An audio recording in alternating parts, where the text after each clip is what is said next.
nasasakdal po kasi dito ay ibinoto ng 32 million na tao. Korte po ito. Thank you. You may proceed, Senator Judge. Who was speaking? Ako po. You may proceed, Senator Judge. I was Padilla. interrupted. With due apologies. Bakit pag sa kabila pinapayagan sila 5-10 minutes? Bakit pag sa amin, sa majority, kinakat agad ni remind pagdating ng 2 minutes? I think nakakalata na kami. So dapat pag sinabing 2 minutes, 2 minutes. Pag sa amin sa majority, pag 2 minutes, pinipindot nito. 2-3 beses. Totoo yan.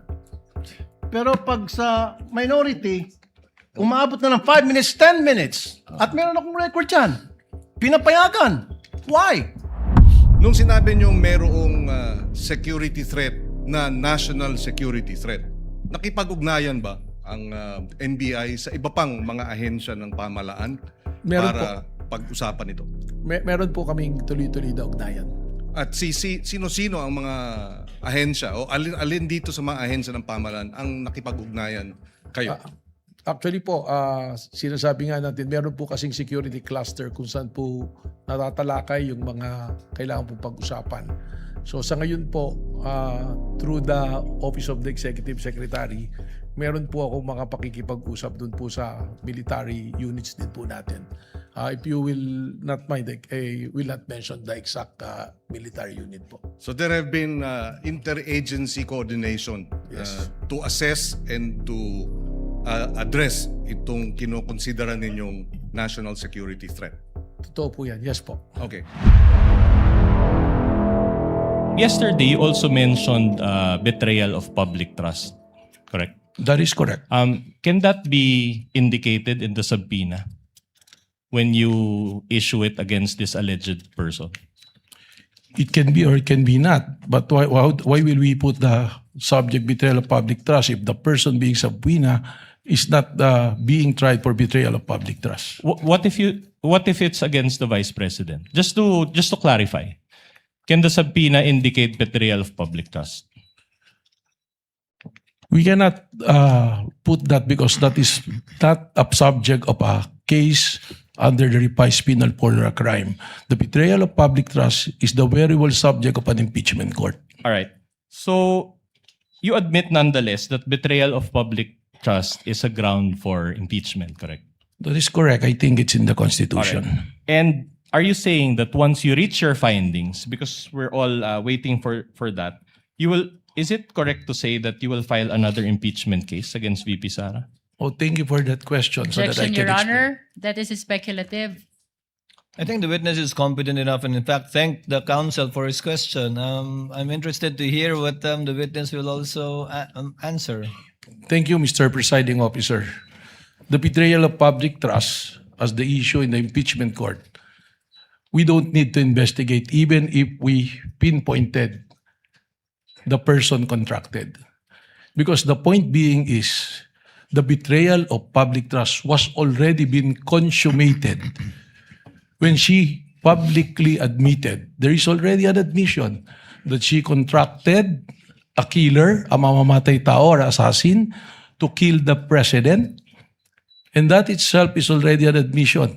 At sinabi pa niya, pumayag na yung kinausap kong mamamatay tao. That constitutes betrayal. Explaining his answer, but his answer already contains conclusions of fact and law. And may we ask Your Honor? May I respond, Your Honor? I'm not yet done. In keeping, Your Honor, with this court's ruling last week, may we ask Your Honor that it be stricken off the record, Your Honor? My answer was pretty simple. And it is Counsel not for responsible. the lead prosecutor. My question was pretty simple. Sorry. Your Honor, ang depensa po ang nagtanong kung mapapatunayan na nag-commit ng betrayal of public trust, kung sasampahan pa ng impeachment ulit at sinasagot lamang po ng testigo, Can we get- consummated na ang betrayal of public trust dahil may kausap ng tao na pumayag na to execute the President, the First Lady, and the former Speaker. That's precisely the ground for our motion, Your Honor. Can we get the ruling, Your The Honor? motion to strike off is denied. Let the answer of the witness remain in the records. That was his answer, counsel. However,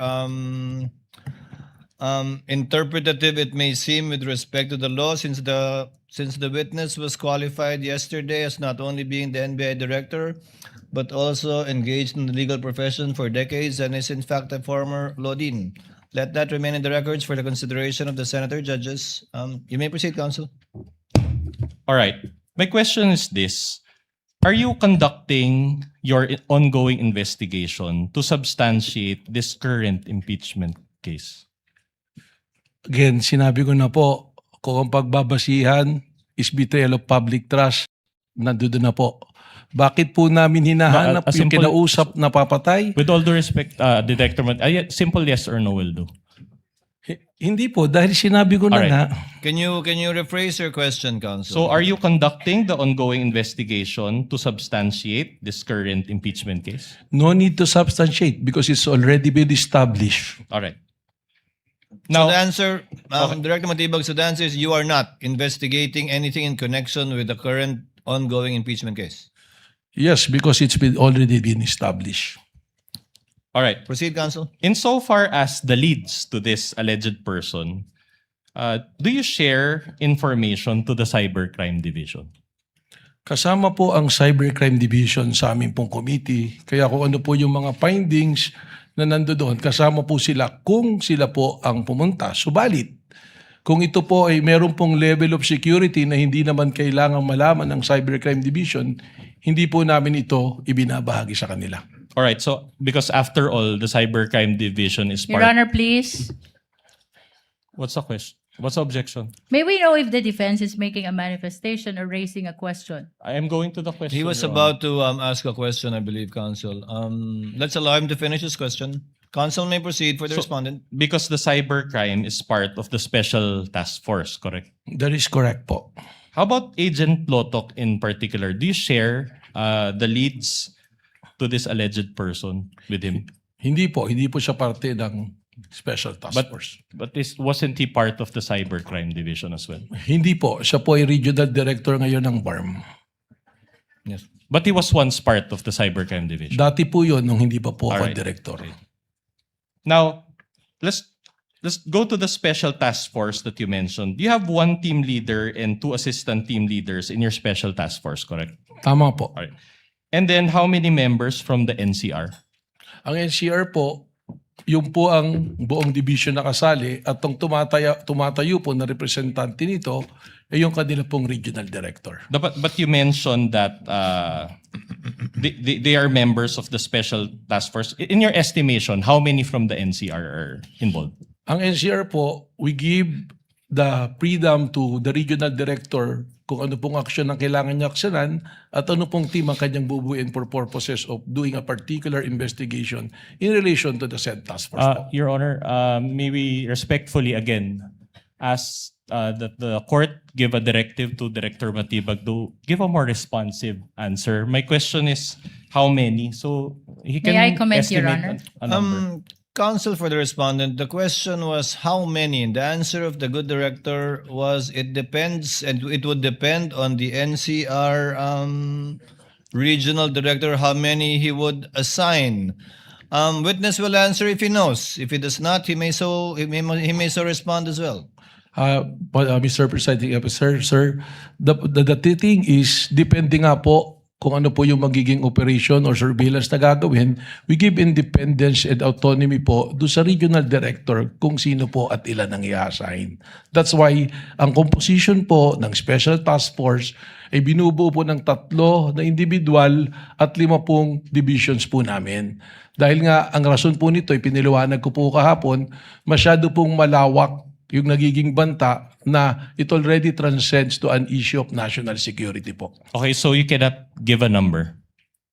Your Honor, Kasi that's depende nga po Depende. sa It depends. So sa no kung definite. ano operations Let po. the presiding officer ask a clarificatory question. Hindi naman po mutually exclusive yung naka-assign na ahente po ninyo sa isang kaso lang, di ba? Tama po, Your Honor. So yung national, yung director nyo ng NCR, kung ilan mang ahente ang nasa ilalim niya, posibleng 5, 10, 20, 30 iba't ibang kaso ang tinitingnan nila. Tama po. At kung ano man yung kaso may mainit o mainit na dapat panghawakan o malapit nang makuha o mas maraming taong kailangan, lalagyan niya ng tao, tatanggalan din niya, depende kung saan kailangan. Yes, Your Honor. Tama po. So is it correct to state that at any one time, that number will change? Tama po. Eksakto po. You may proceed, Counsel. All right, so that's for the NCR. Is it the same case for the Cybercrime Division or the CCD? Sa lahat po ng units na nandoon, parehas po yung ating pong protocol na ginagawa. But just to clarify, I'll go through it one by one. So it's the same for the Organized Transnational Crime Division. Ganon din po. All right. For the Technical Intelligence Division. Tama po sapagkat standard po yung All right. procedure namin. For the Digital Forensic Laboratory or DFL. Tama rin po. All right. Now, are these members of this special task force given additional salary for their work for the special task force? I think that is not allowed po under the law. Baka po bumagsak kami sa audit niyan or sa DBM po. So they're basically working with the special task force for free? Hindi po libre. Empleyado po sila. Mayroon po silang sweldo. At parte po ng trabaho nila yung ginagawa So po in other nila. words, that's already part of their main job description. I think that's how the government system work po, respectfully. All right. Now, yesterday, you brought confidential records regarding your leads, correct? Tama po. Did you bring those records again today? Nandirito po. Nandun. Sa aking bayong po. And are these records from the special task force? Iba-iba po. Halo-halo na po. Halo-halo na. All right. And you mentioned that you cannot share these records to the public. Is that the case? Tama po. Binanggit ko po kahapon. All right. Now, if the Honorable Court issues a subpoena, will you comply? Pag-aaralan po natin kung naayon sa batas ay beti nating ipagbigay alam po sa impeachment court na ito. All right. Don't you believe that ang katotohanan ay hindi confidential? Meron po tayong proseso na sinusunod. Kung ito man ay totoo at ito'y magbabiolate po sa batas, baka hindi po natin dapat itong gawin. Dapat hindi payagan, no? Hindi po hindi dapat payagan. I think sa linya po ng inyong Objection, katanungan. Your Honor. The question is already argumentative. I'll just move on to a new point. Anyway, during the time of Director Santiago, and let me lay the basis, no? Around 15 months, they didn't identify the alleged person that VP Sara talked to. And based on your testimony yesterday, it will take 3 to 6 months, even more, for this special task force to come up with definite findings as to the identity of this alleged person, correct? Sinabi ko po 3 to 6 months, hindi po even more. Okay, we'll just check the transcript for that. But at any rate, will this task force continue to exist and operate until you finally identify this alleged person, or does it have a time limit? Kailangan po aming matagpuan yung pong taong binanggit na kinausap po. So as long as you cannot provide a concrete output, the special task force will continue to exist. Asked and answered, Your Honor. Asked and answered. Move on, Counsel. All right. By the way, does NBI have intelligence funds? Wala po, sir. All right. Now, you also mentioned about the Rage Coalition event yesterday in Club Filipino on April 12, 2026, correct? Tama po. All right. Now, this was already around 14 months from VP Sara's press con, correct? Tama po. Now, my question to you is this. Was VP Sara present in that April 12, 2026 event? Wala po siya, sir. All right, no. Now, you mentioned also the concept of kinetic force. Can you recall? Yes, sir. All right. Now, my question to you is this. Despite the lapse of 14 months and the absence of VP Sara in that event, you still concluded that this event was still part of what you call kinetic force. Is that the case? Tama po. All right. And based on your findings, this kinetic force came from VP Sara's November 23, 2024 press con, correct? Hindi lamang po yun. Ang sinabi ko po ay may pagkakaugnay sapagkat yung pong statement na I want to cut his head, gusto kong kunin ang ulo niya, at ang sinabi din po ni Mayor Baste, isang ulo lang ang kailangan namin, ang ulo ni Pangulong Bongbong Marcos. All right. So, you mentioned also that there was a participant in a PBBM rally that shouted barilin na yan. When did this happen, if you can recall? Hindi po ito rally, meron pong event, ang okay. atin pong Pangulo sa Nueva Ecija, naka-live broadcast po ito sa RTBN at meron pong nag-komento bigla na sinabi barilin na yan. Can you recall the date of that event? You said event. Hindi ko po ma-recall yung exactong date pero nandito rin po sa Alright. reports namin yan. But is this also part of the kinetic force that you mentioned? Lumalabas po sa amin pong pag-aaral. How about yung nangyari kay Undersecretary Claire Castro in Canada? Is this also part of the kinetic force? Irrelevant, Your Honor. Your Honor, I'm trying to lay the basis, Your Honor. Witness may answer.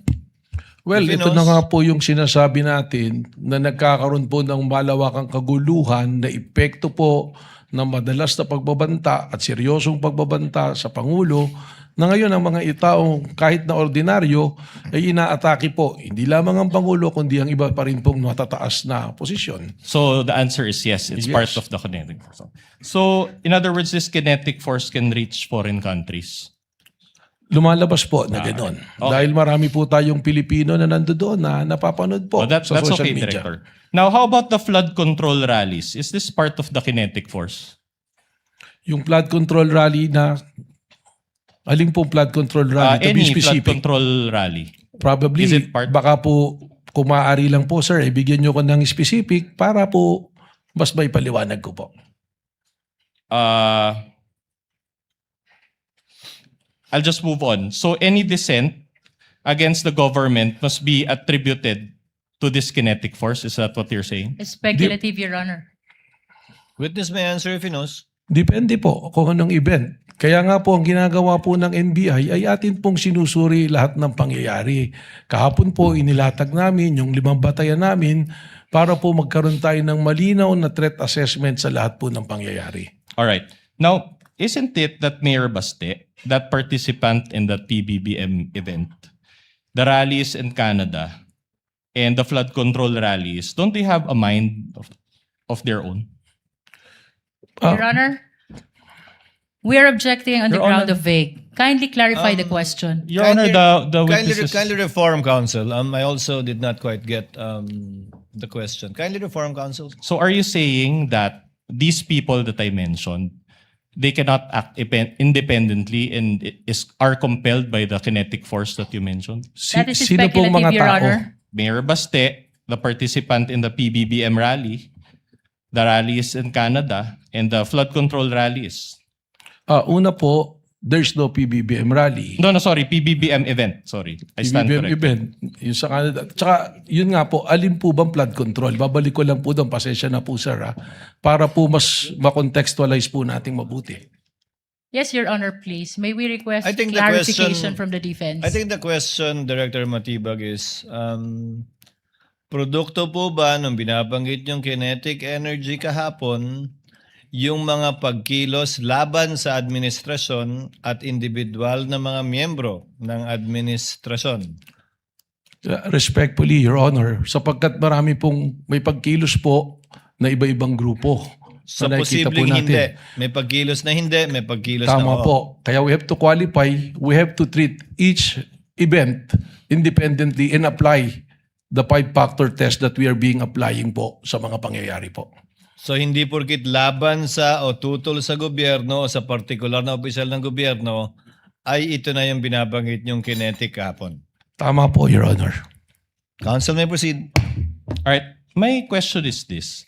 Is this kinetic force still active today or has it stopped? Malinaw po, may mga pangyayari pa rin po. And should we really stop this kinetic force or just allow it until 2028? Hindi ko po, pakiulit po. Anyway, I'll withdraw that question. Just move on to a different question. Is this kinetic force a legal concept? Ito po ay konteksto sa aming base sa aming investigasyon. Again, ibabalik ko po ron sa aming 5 naging patayan na ginagamit din po ng ibang jurisdiction para makapag-establish po ng isang threat para sa isang national threat assessment. Again, just a manifestation that it's not responsive, but I'll just move on to a different point. Your Honor, please. What is the pleasure of the lead counsel? The defense is making a side comment to the answer of the witness.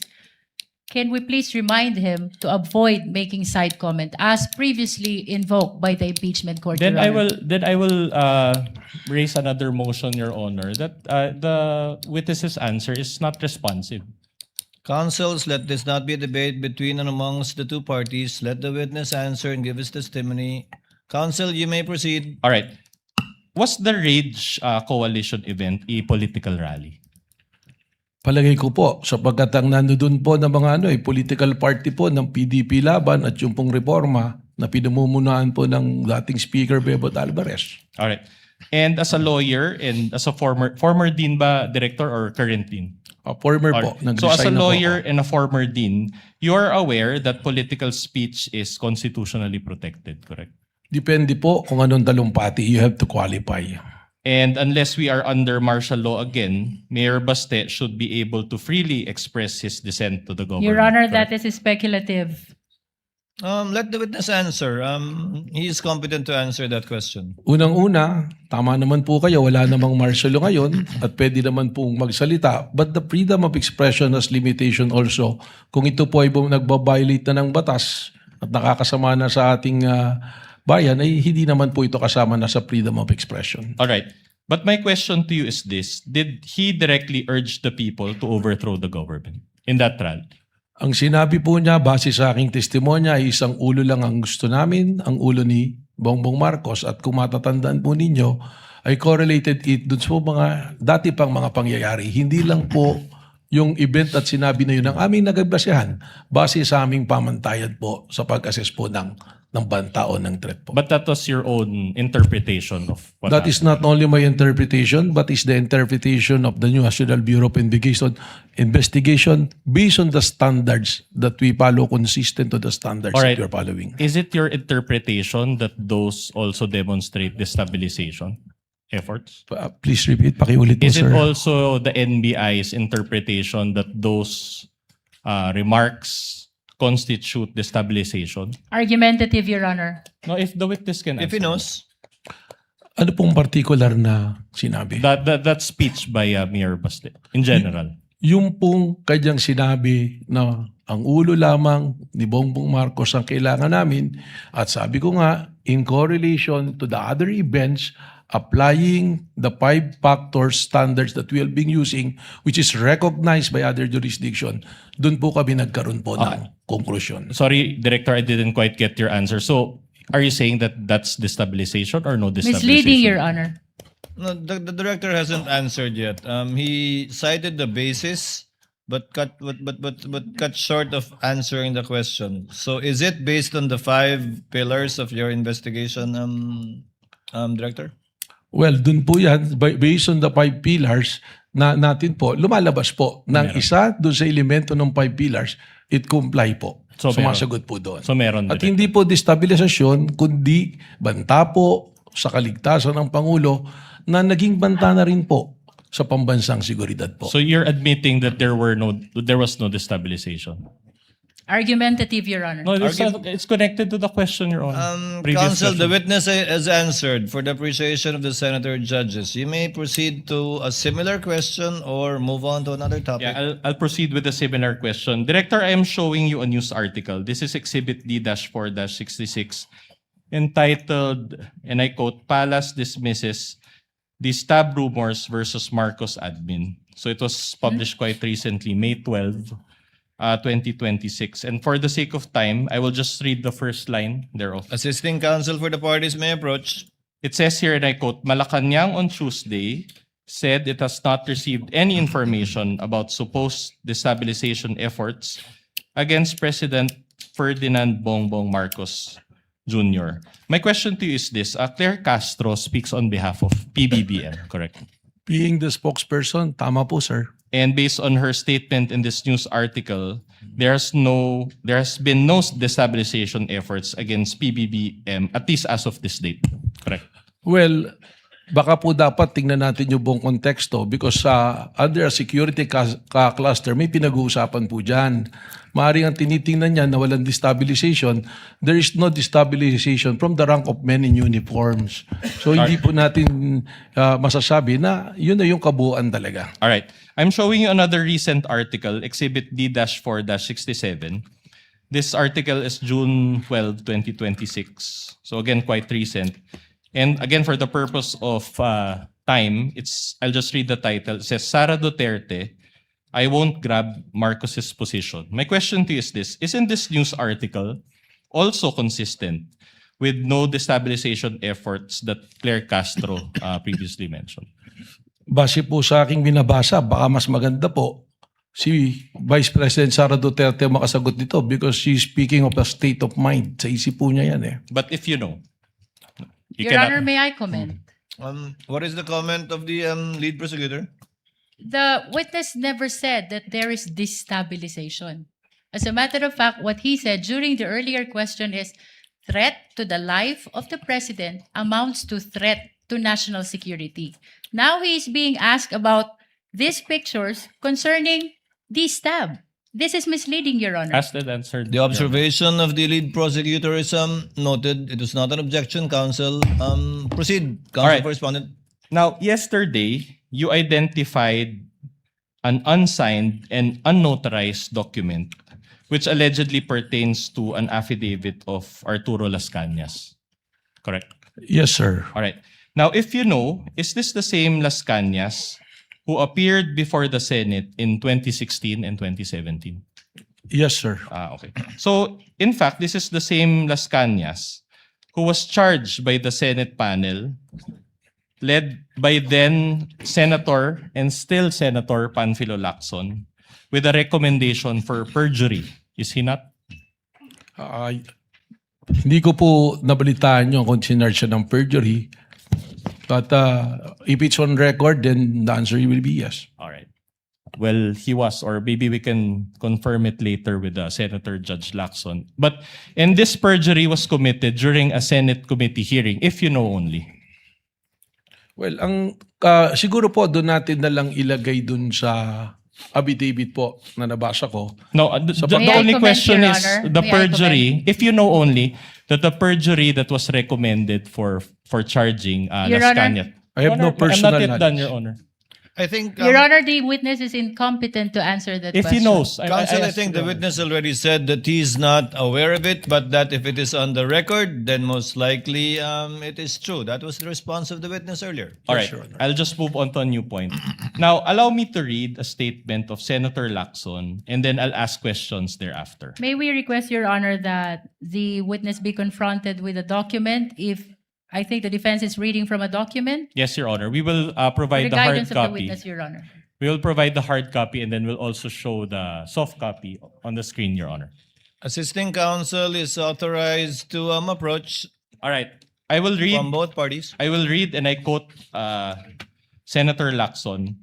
Ang may papayo ko lamang kay SPO3 Las Cañas, kung ang layunin ng inyong quote-unquote extrajudicial confession ay mapanagot sa ilalim ng batas si Pangulong Rodrigo Duterte at iba pang personalidad, marapat lamang na maliban sa inyong salaysay, may maipakita ka pang bukod at ibang ebidensya. Kung wala, ay maaaring masayang lamang ang oras ng mga tao dito dahil baka walang kahihinatnan ang isinasagawa nating pagdinig sa araw na ito laban sa sino mang mga taong idinadawit mo. Are you aware of this statement by Senator Lacson against Las Cañas? Ngayon po, nabasa po. You're aware nabasa ko now. po. All right. At any rate, you mentioned yesterday that you did an open source investigation to obtain the Las Cañas document, correct?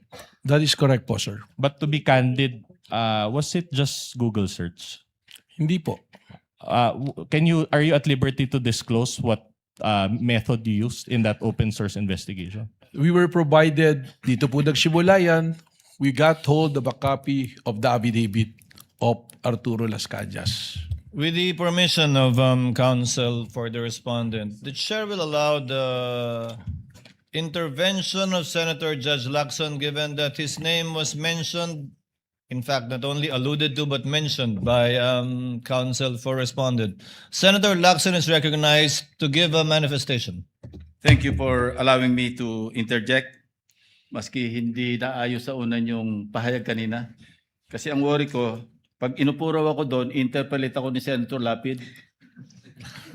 So, having said that, anyway, levity aside, Mr. Presiding Officer, basahin ko lang yung portion ng committee report kasi I chaired the Committee on Public Order when we investigated the EJK.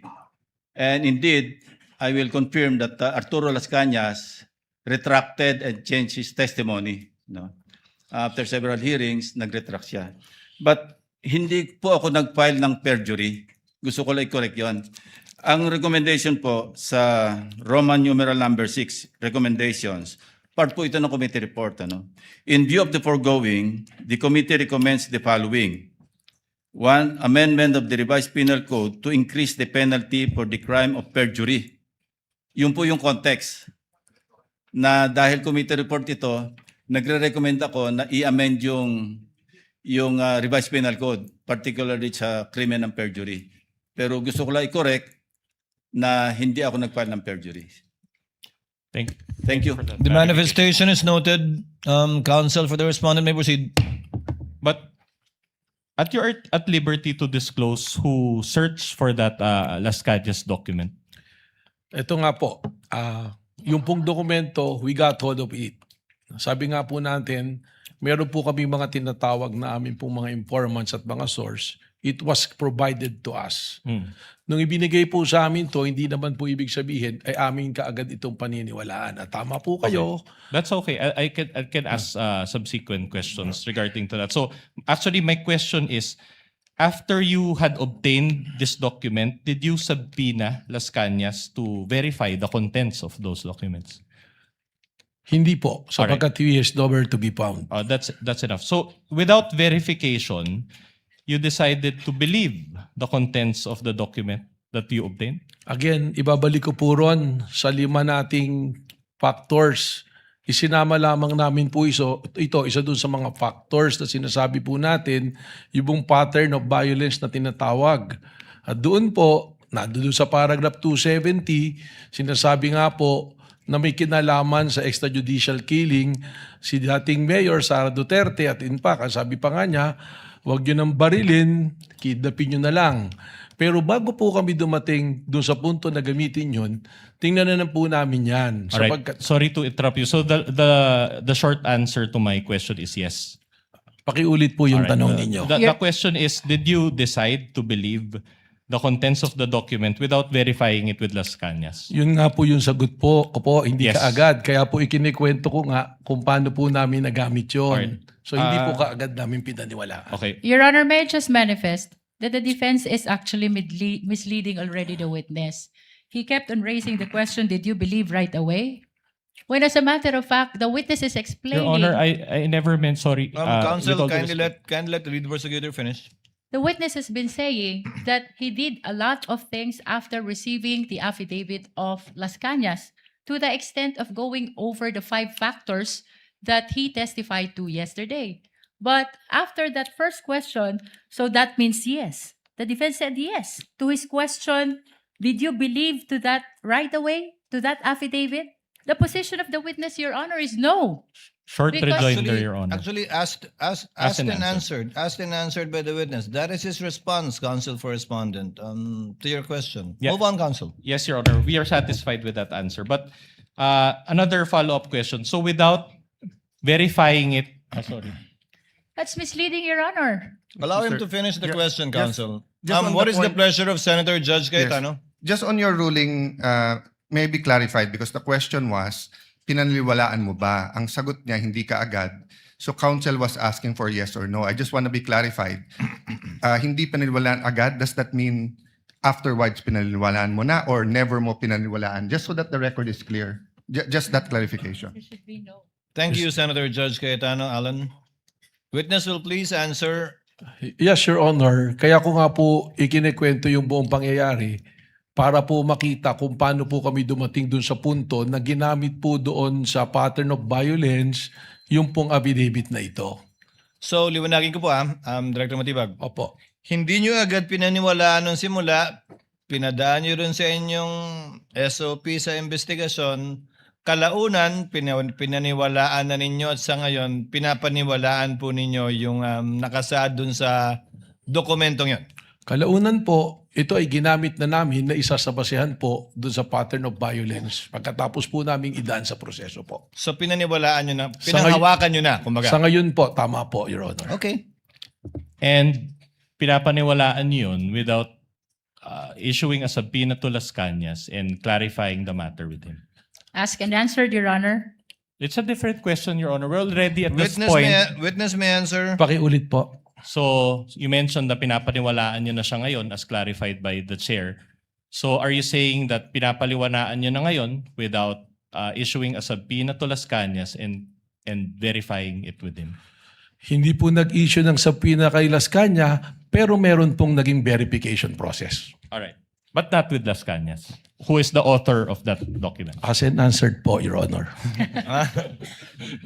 The presiding officer would like to remind the witness to kindly avoid making a ruling for and behalf of the presiding officer. Pasensya na po, Your Honor. But the gentleman would have been correct. The presiding officer would have said the same thing. Thank you for saving me the trouble. But try to avoid that, Director Matibag. Sorry po, Your Honor. All right. Thank you. Thank Council you. may proceed. All right. Director Matibag, yesterday I identified 2 videos and you related it with the alleged pattern of behavior of VP Sara, correct? The first video that you showed, I think, involved the sheriff. Tama po. All right. But that incident, will you confirm that that incident took place on July 1, 2011? Yes, long time ago po. So around 15 years ago. Tama po. And did you still find it relevant to use that video? Under po dun sa 5 factors namin, ang tinitingnan po natin sa pattern of violence is the historical behavior. All right. Kasama po yun. With the permission of council for respondent, what is the pleasure of Senator Judge Ontiveros? If I may, Mr. Presiding Officer, before the defense moves on to a next question, just to ask a follow-up question of the previous topic. On this matter? On the matter of the Las Cañas affidavit, Mr. The Presiding lady Officer. may proceed with that question on Las Cañas only. Salamat po, Mr. Presiding Officer. Follow-up question, Mr. Witness. According to your testimony yesterday, you reviewed Arturo Las Cañas' affidavit as part of the larger investigation concerning the Vice President's capacity to carry out the alleged threat. Sa pagkakaalam po ninyo, Director, at batay din sa larger investigation na iyon, sinagot po ba ng Vice Presidente sa anumang paraan yung mga alegasyon sa affidavit na yon ni Las Cañas? Your Honor, marami po kasi kaming, yun nga po yung gusto kong ipaliwanag, marami po kasi kaming mga i-consider na tinatawag natin po na open source intel. Yan na po yung mga news, mga report. At nung tinitingnan po namin yan, si Arturo Las Cañas, meron pa po siyang lumabas na balita noon nung isinumite niya itong affidavit na to sa ICC. At maalala ko po, meron din po lumabas sa balita na mismong si Vice President Sara Duterte, parang sinasabi po niya roon na hindi ko kailangan ng DDS para gumawa ng kayang gawin ng DDS. Something to that effect po. Na-consider po namin lahat po yan. Sa sinabi di umano ni Vice President, sinabi niya hindi niya kailangan ang DDS para gawin ang Yung kayang gawin ng DDS. Something ng like that po. DDS. Opo. Hindi ko po eksaktong ma-recall yung phrase na pagkakasabi po. Salamat, Mr. Witness. I may return to that point later. The lady may today, do so Mr. after Presiding Officer. the Salamat po. cross, redirect, and recross. When she avails for time, counsel for respondent may proceed. All right, let's go back to the sheriff incident. I'm glad you mentioned history or historical background. Are you aware that that sheriff incident pertains to relief operations that were being conducted by the vice president, then mayor at that time, or vice mayor? Ang pagkakaalam ko po doon sa balita na yun, itong sheriff na to is trying to enforce a valid order from a legitimate court, demolition order po ito, na ayaw ipatuloy po ng then mayor and now vice president. So, Alright. I might not be aware of a relief operation, baka po paliwanag po sa akin.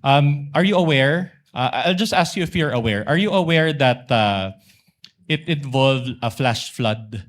This incident happened after a flash flood in that particular community. Hindi po lumabas siya If you sa know, balita. if you know. All right. I have no knowledge of that. Are you aware that VP Sara asked that sheriff for an extension of 2 hours just to help the victims? Yung po yung lumabas sa All balita. right. And this sheriff and the demolition that you mentioned involved the demolition of informal settlers in that area. Opo, kaya po may order of eviction, ibig sabihin po, informal settlers po yung Are you papalis. aware that 30 people died during that incident? I have no knowledge of that, Your Honor. So in other words, are you also aware that it was the sheriff's refusal to provide the 2-hour extension? That's why VP Sara got Well, angry. that is the claim of the then mayor. If you know only, if you know. I have no You knowledge have of that. no Your knowledge. All right. I'll move on to a new point. Now, you also mentioned to establish this alleged pattern of behavior, the October 18, 2024 press con, correct? Tama po. And this press con took place obviously before the material that you used or the November 23, 2024 press con. Tama po. All right. I'm showing you a video.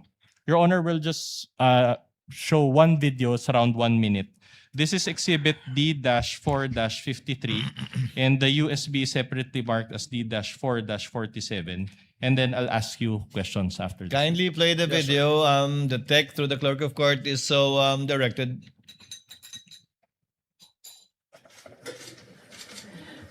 Inulit ng bata, louder this time. Mr. President, can I have your watch as a graduation gift? Nasagot niya. Why? Why will I give you my watch? At that point, may sakit na ako. Wasn't feeling very well. Nandun lang ako, nakakatayo ako dun kasi may gamot ako. Gusto ko, ang galing yung ulo niya ba?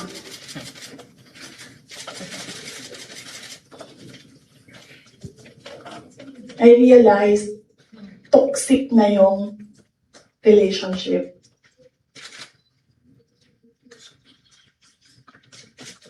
And it did not help na itong dalawang katabi ko, tumawa pa. Pinagtawanan pa nila yung bata. And I saw the humiliation sa face ng bata. I wanted to help him. Gusto ko sabihin sa kanya, itong relo ko na lang, relo ito ng Vice President, ito relo ng Presidente, pero I hope this will do. And then I realized na baka mas lalong mapahiya yung bata if I do that. So I just imagined myself cutting his head.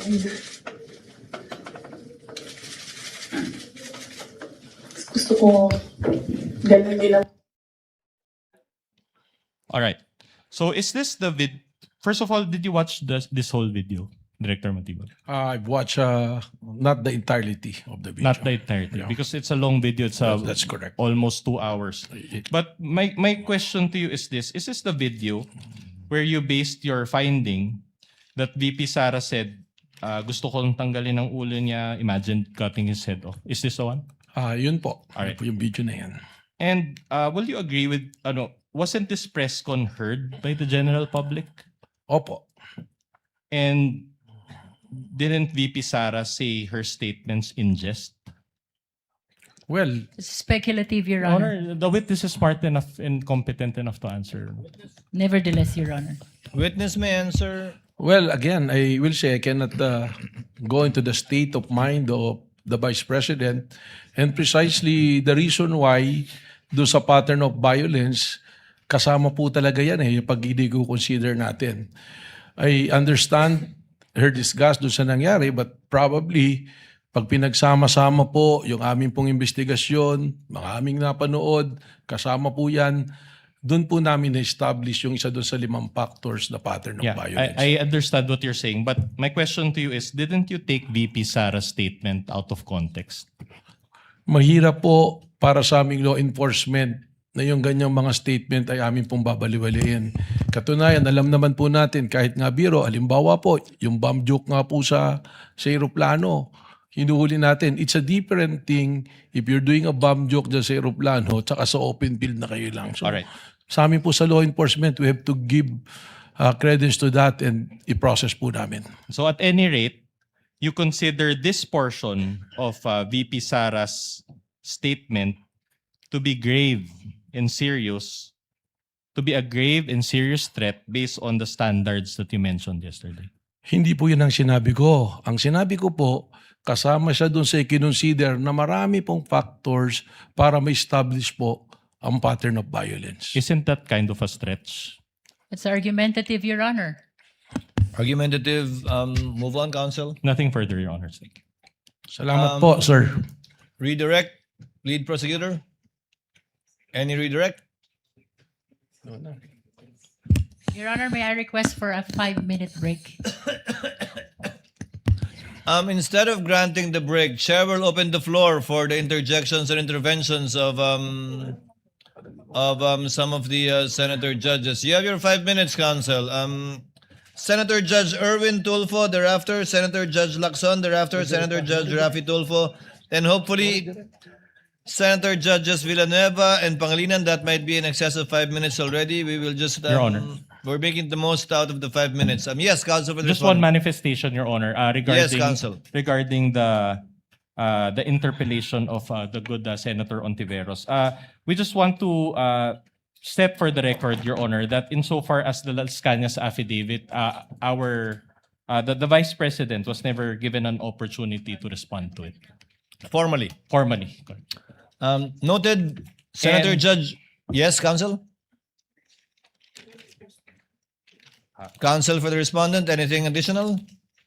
And the VP was also not made to answer to the what's it?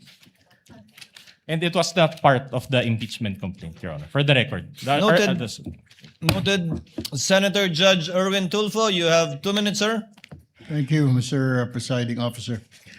Sa ating pong testigo, kahapon po nabanggit ho ninyo na meron na po kayong persons of interest na umanay kinausap na po ng VP Vice President Sara Duterte para patayin umano ang Pangulo, First Lady at former Speaker of the House. Ang tanong ko po, paano pala ho ninyo ito natalisod o natunto ng impormasyong ito? Gayong sa kanya pong press con, wala naman pong siyang sinabi kung sino mga taong ito. Sinabi niya lang na may kinausap na ho siya. How did you find out? Ganito po yan, sa lahat naman po ng kaso na hinahawakan po ng National Bureau of Investigation para po maging successful yung aming pag-iimbestiga, ay nagre-rely po kami sa iba't ibang intelligence report. Yung nga po, may tinatawag tayong open source intel, human intelligence, and we also use tools to monitor things. At nag-trim down po tayo niyan, tinitingnan po natin hanggang dumating tayo dun sa punto na mayroon pong resolusyon yung ating pong kasong tinitingnan. With regards to po sa persons of interest, yung prosesong din yan po ang atin pong sinundan. Okay. Without mentioning po kung sino itong mga tao na ito or yung pagkakilala nila, kung nasaan sila, maaari po ba ninyong bigyan kami ng ideya itong mga persons of interest na ito? Kung ano po talaga ang trabaho nila, kung sila po ba talaga yung mga hitman o mga gun for hire o riding in tandem, ano ho ang klaseng trabaho meron itong mga ito? Well, siguro po ganito, although I cannot reveal so much and the identity, but going to the process na sinasabi ko nga po. So we're using informants. May mga sinusundan po tayo. Ang una-una ating pong tinignan dyan, yun nga pong sinabi na kumausap ng papatay at yung pong papatay ay pumayag na. So ano pong ginawa natin dito? Tinignan na natin kung saan spear po papasok, sino ba yung pwede, saan ba pwedeng nanggaling yon? Hindi kagad sino, saan po ba pwedeng nanggaling yon? At lumalabas po rito, alam natin yung kasaysayan, malawak po ang kanyang tinatawag na connection, yung network po. Alam naman natin na siya ay vice presidente at ang dating pangulo ay kanyang ama. Ibig sabihin nakadevelop po ito ng mga relasyon. Unang-una na sa mga men in uniform na hanggang sa ngayon marami po rito na na-appoint pa niya nung panahon na sila ay nandiyan. Nandiyan din po, binanggit ko yung Vice President sa security group at yung pong mga double death squad. So tiningnan po natin at tiningnan by process of elimination yung mga tao po na maaaring dun nang galing or maaaring nakakaalam. And by process of elimination, nag-start po kami maraming individuals hanggang sa matrim down po namin ng matrim down hanggang sa ngayon. Kaya sinabi ko po kahapon sa kagalang-galang sa katanungan ng ating Senate President po, gaano ba katagal pa to? And I said, we have great progress. Dahil lang simula po kami sa marami ngayon na trim down na po namin sa iilan na personalidad po. Okay, pangalawa sa huling katanungan ko po, Ginoong Testigo, ay ito pong threat na ito po hanggang ngayon ay continuing threat po ito or pwedeng i-execute anytime ng mga sinasabi ninyong persons of interest? Yun na po yung atin pong pangamba na nakikita. Because hindi po natin nakukuha. Sigurado po tayo na may kinausap at pumayag, subalit yung pagkakakilanlan ng taong kinausap ay hindi pa rin po natin nakukuha. So ibig sabihin po, yung threat po na ito sa Pangulo is a continuing and active threat po and serious. So yun po yung gusto nating i-address dito. Panguling katanungan na lamang, Mr. Witness, naimpormahan na po ba ang Pangulo at ang kanyang PSG para alam ho nila ang kanilang gagawin at hindi po sila malingat sa kanilang seguridad? Meron po kaming tuloy-tuloy na pakikipag-ugnayan sa ating sa palasyo po. I will not mention who exactly yung mga kausap po namin doon, but there's always continuing threat assessment po na ginagawa po kami. Thank you, Mr. Witness. Presiding Officer, thank you. Thank you, Senator Judge Erwin Tulfo. Senator Judge Lacson. Thereafter, we will recognize first, with the indulgence of Senator Judge Rafi Tulfo, the lead prosecutor for her manifestation. As I understand, she asked for time for a huddle to determine whether she will still conduct redirect. So, Senator Judge Lacson is recognized. You have 2 minutes, sir. Thank you, Mr. Presiding Officer. Follow-up lang ito doon sa mga points raised by Senator Judge Rafi Tulfo kahapon relating to 3 similar cases. Ronald Mas, Mayor Baste Duterte, saka VP Sara. Hindi ko na bibelabor yung Ronald Mas and Mayor Baste kasi aware naman ako doon sa Rule 113 Section 5, yung sa warrantless arrest, na hindi pwedeng apply. Nagkamali nga yung NBI kay Ronald Mas kaya na-dismiss yung case, di po ba? But I'm more interested in the cases of Mayor Baste at saka kay VP Sara. Kasi almost similar yung kanilang mga sinabi, pero I'm just wondering why you did not investigate Mayor Baste, pero si Mayor Sara, hindi lang kayo nag-investigate, nag-repair pa kayo ng complaint sa DOJ, hindi po ba? Yun po yung amin pong ginawang investigasyon ay doon na po sa threat na sinasabi namin na pangkalawakan. Yung dito po kay Mayor Baste, kaya hindi po natin na inimbestigahan, isinasama po namin dito sa task force na ito to come out with the report eventually. But we have coordination also po with other agencies. Yes. So walang ongoing law enforcement investigation against Mayor Baste? Kasama po dito sa po namin sa special task force po. Yung bang special task force, and this was this was also raised by the presiding officer nung nasa lounge kami kanina, na-form ba ito in relation to or in reference to the case of Mayor Baste o kay Vice President Sara? Yung pong trigger point na nangyari dito ay yung pong kay Mayor Baste po. But prior to that, we are continually monitoring the threat. Kasama po sa aming pag-uusap yan. In fact, yung pong aming reporting ng records as early as nung nag-assume po ako ng February, mga first week pa lang po ng March kasama na po sa reporting yung mga threat assessment. But nung napansin po namin na itong rage rally na to can escalate to a bigger threat to the national security, dun po namin ipinasok ito. So mas ang ginamit nyo yung kay Mayor Baste as an open source? kesa sa mag-file kayo ng criminal complaint against Mayor Baste? Ganun po yung naging process namin dito. But eventually, we have an agreement within us that if we can establish that the elements for grave threat will be there, we will be contemplating also on filing a grave threat and inciting to sedition as well. Pero halos pareho eh. Kaya iniisip ko, baka meron double standard. Bakit kayo nag-focus kay Vice President pero hindi nyo in-apply kay Mayor Baste? Halos pareho sinabi nila eh, na maliwanag naman, bukod doon sa January 2026, na ulit pa ng April 12, di ba?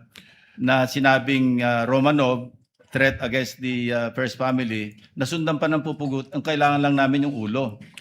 So pero kay Vice President, halos ganun din eh. Pero bakit inimbestigahan niyo kay Vice President Sara at na-refer niyo na sa DOJ for PI, pero yung kay Mayor Baste parang unlevel, nasa law enforcement investigation pa rin?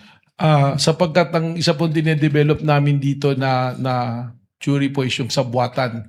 And alam po natin, if we go to court using the theory of conspiracy, medyo mas mahirap po na ipasok na kaso. Kaya it taking much time to develop the case po. May request for additional time, Mr. Presiding Officer. Punta lang ko kay Las Cañas. Opo. Okay. Yung kay Las Cañas, ginamit niyo yung kanyang affidavit na sinabit sa ICC. Tama po. Parang pang-open source. Tama Not for po, sir. anything, di ba? Not for anything po. So yes, walang sir. evidentiary value ito. Yun po ay ang basehan namin, kaya po namin iprinisinta. Isa po sa naging basehan namin dun po sa, isa nga dun sa 5 standards po natin na pattern of violence po. Pero wala kayong intention na kung magpapile kayo ng kaso, isasabit yung affidavit niya na sinabit sa ICC. As a matter of reference lang po for the purposes of establishing the pattern of violence. But to directly papanagutin po sa isang criminal or what, sa palagay ko po baka po hindi ito tatanggapin ng korte po. Yeah, kasi kung open source, hindi nga tatanggapin ng korte. Tama po. Kasi kung open source, kung nag-extend pa kayo and expand nyo yung open source information gathering, dapat sana nireview nyo rin yung aming committee hearing dito. No? Yung na-mention kanina ng defense, na initially, deny talaga si Arturo Las Cañas tungkol sa DDS, EJK, etc. Eventually, nag-retract siya talagang 180 degrees. No? Sinabi niya, totoo yung EJK. Hindi ba dapat part din yun ng open source information gathering ninyo? Tama po. Actually, nung binasa po namin yung affidavit, may isang paragraph doon na nagtukoy nga dyan na nag-testify as binawi. Ang sinundan na po namin dito, at naalala ko po, meron kasing yung report do sa 24 oras after ng pre-trial po sa ICC, nagkaroon po ng interview kay Las Cañas kung saan sinasabi niya yung affidavit na ginawa niya na isinabit sa ICC. At nung kinukumpara po namin doon sa sinasabi niya, lumalabas na yun po. Pangatlo na po yun. So, Alam nyo, iba yung affidavit niya, yung kanyang testimony sa Public Order and Legal Drugs Committee, which as I said earlier, I chaired. No? Kaya alam ko yung familiar ako. Then after that, nag-retract siya. Talagang complete turnaround. Tama po. So I even consulted a retired justice na kaibigan ko, ano bang mas patimbang dito? Ang sabi niya, ang talagang jurisprudence, yung original na statement, ang mananaig, kesa doon sa parang binaliktad na statement. Which I also agreed. Ang point ko lang is, bakit parang namili lang kayo ng open source? tiningnan po Kung namin. tinignan nyo yung sa ICC na sabit na pagkahaba-haba, sa akin nga po sinabi kanina, pangatlo na po yung magkaibang affidavits ni Arturo Las Cañas. May nauna, may pangalawa, pangatlo na po itong pinapakita sa screen kahapon.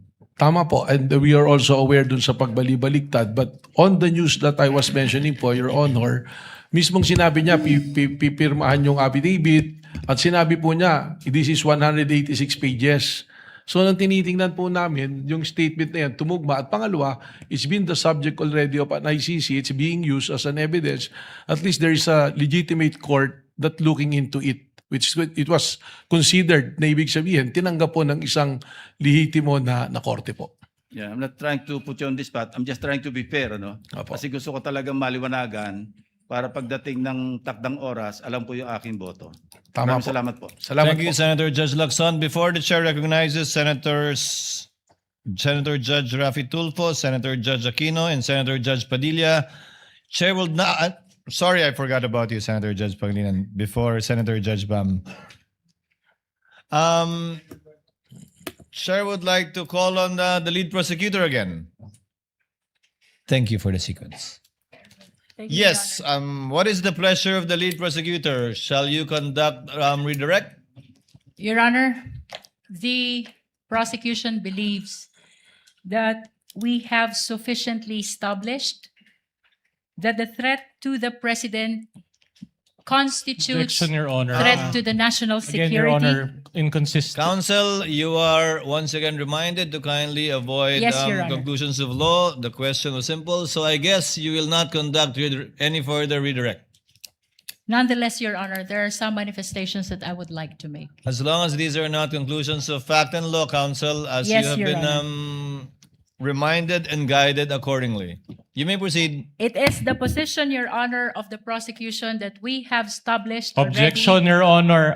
Again, this is a conclusion of fact and law, Your Honor. Counsel, the counsel for respondent is correct. I will give the same limitation to whatever manifestations he will make in this regard. Let me do it for you. I guess you're not conducting any redirect anymore because you're I have another satisfied manifestation, Your Honor. and you're contented with the with the testimony given by the witness you presented. What is your second manifestation? Nais Mr. ko Prosecutor? lamang pong liwanagin, Your Honor, kaugnay ng affidavit ni Arturo Las Cañas. Ito po ay ipresenta ng prosecution bilang bahagi ng testimonya ng witness, kagaya na po ng sinabi ng presiding officer ng 3 ulit, pinayagang ipresenta ang affidavit ni Las Cañas bilang bahagi ng testimonya at bilang bahagi ng naging investigation ng Special Task Force ng National Bureau of Investigation. It was never claimed by the prosecution that this affidavit is notarized. Kailanman po ay hindi sinabi ng prosecution na notarized ang dokumentong ito. Ito po'y ipresenta bilang bahagi lamang ng testimonya ng witness at bilang bahagi din ng investigation ng NBI. To conclude, Your Honor. Short rejoinder on that, Your Honor. The lead prosecutor is not yet finished. To conclude, Your Honor, the prosecution finds it unnecessary. Objection, Your Honor. Same ground. Allow the lead prosecutor to finish. The prosecution finds it unnecessary to conduct redirect examination. Thank you, counsel. Duly noted. Just Do you a still short- want a rejoinder? Just a counsel, short for rejoinder on the Las Cañas Yes, issue. counsel. Again, Your Honor, according to the rules, an affidavit must be testified to and identified by the person or the author of that affidavit. And in this case, such was not done. So, and an additional manifestation, Your Honor, that considering that it is unsigned and unnotarized, the law considers it as a mere scrap of paper. That's just a manifestation. And Then let instead of letting this be an ongoing argument between both counsels, let the chair state. Your for Honor, the- may I just correct the manifestation No of the need, defense? counsel. Let the chair state for the 4th time. The affidavit of Las Cañas was not offered as an authentic document executed by the affiant. Only that it was part of the documents used by Director Matibag in his open source investigation, as also clarified for the 5th time, if I will count it, by Senator Judge Lacson, that it was only part of the investigation of the NBI through what is called an open source investigation. Again, to reiterate, not as proof that of its authenticity and the truth of the contents contained in the affidavit or document purporting to be executed by Las Cañas. And that it is signed, Your Honor. Let that be the end of it, counsels, if you may. And we can proceed to the interventions and interjections of senator judges. Forgive my inadvertence earlier.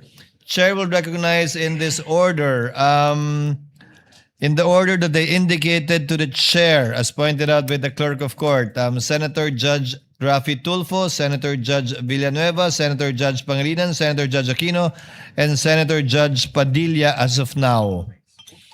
Senator Judge Rafi Tulfo is recognized for his interventions. You may proceed, sir, when you are ready. You have 2 minutes. Mr. Witness, kahapon naitanong ko sa inyo yung kaso ni Ronel Mas. Ngayon, tatanong ko sa inyo, pamilyar ho ba kayo sa kaso ni Ronald Kibuyen, Maria Catherine Seron, and Joe Mark Ebcay? Narinig ko po sila. Ano po yung pagkakarinig mo sa kaso? Sila po ay inaresto ng PNP, CIDG. Yung isa po sa, I think it's an Osamis dahil meron siyang nagsabi na patayin si dating Pangulong Duterte at nag-offer ng 100 million na reward. Yung naman pong ubayan sa Boracay yata, may offer din. I'm not mistaken, 150 million po yata na reward. So, itong tatlo po, sa pagkakalam niyo, ano mga trabaho nito?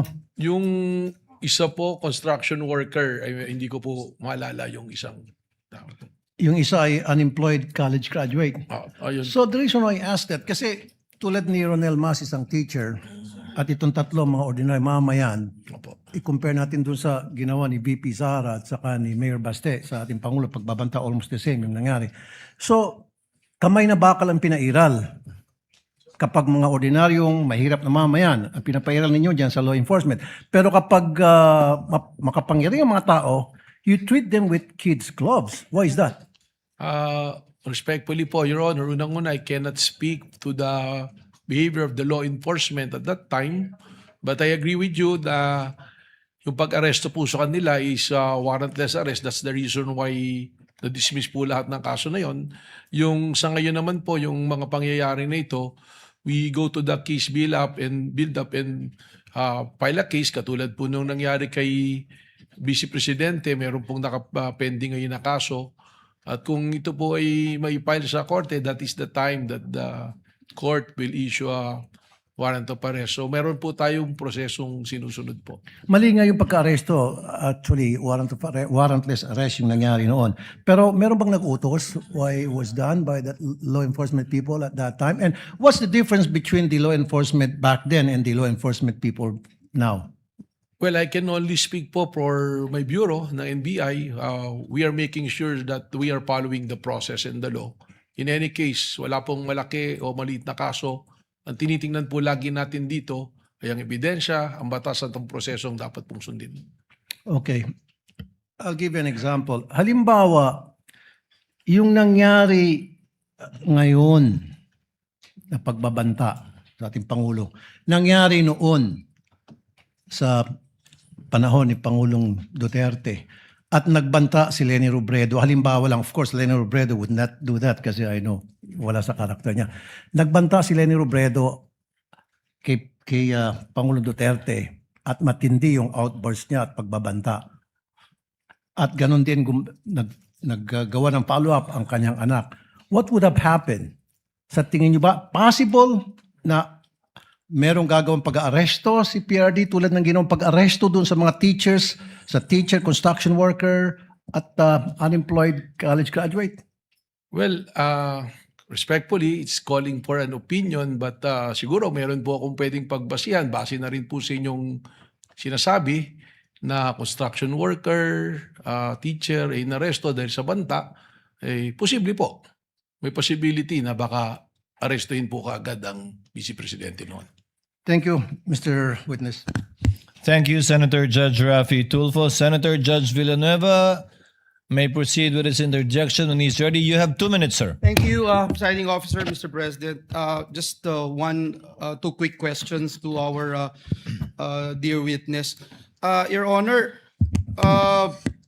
malaking bahagi po, Director Matibag, nung sa talakayan dito sa korte at ng buong sambayanan, whether or not natukoy na ba yung sinasabing alleged tinutukoy ng pangalawang Pangulo doon po sa kanyang video. At binanggit niyo po na may inaasahan po kayong development sa loob ng 3 hanggang 6 na buwan. Maaari po ba niyong paliwanag, Director, sa pangkalahatan lamang po kung ano po yung layunin ng mga natitira pang bahagi sa investigasyon po ninyo? Just to clarify lang po, no? Kasi when you testified that the individual's identity will become clearer, does it mean, sir, that the Bureau is now focused on confirming or verifying the identity of a particular individual referred to by the respondent rather than determining whether such person exists in the first place. Kumbaga po, yung tanong lamang po dito, sinasagot po ay sino na yung kinontrata rather than hindi po yung meron nga bang kinontrata. Your Honor, dalawang bagay po para makarating po tayo dun sa kasagutan sa inyo pong katanungan. Una, sinabi ko nga po with certainty, meron kinontrata. Ano po yung basihan? Mismong ang Vice Presidente na publicly, it is an extrajudicial admission na tinanggap na niya at sinabi na niya na meron akong kinausap na mag-assassin o mamamatay tao para patayin ang presidente at siya ay pumayag. So that is an admission na meron po. Pangalawa, bakit po natin tinutukoy, tinahanap?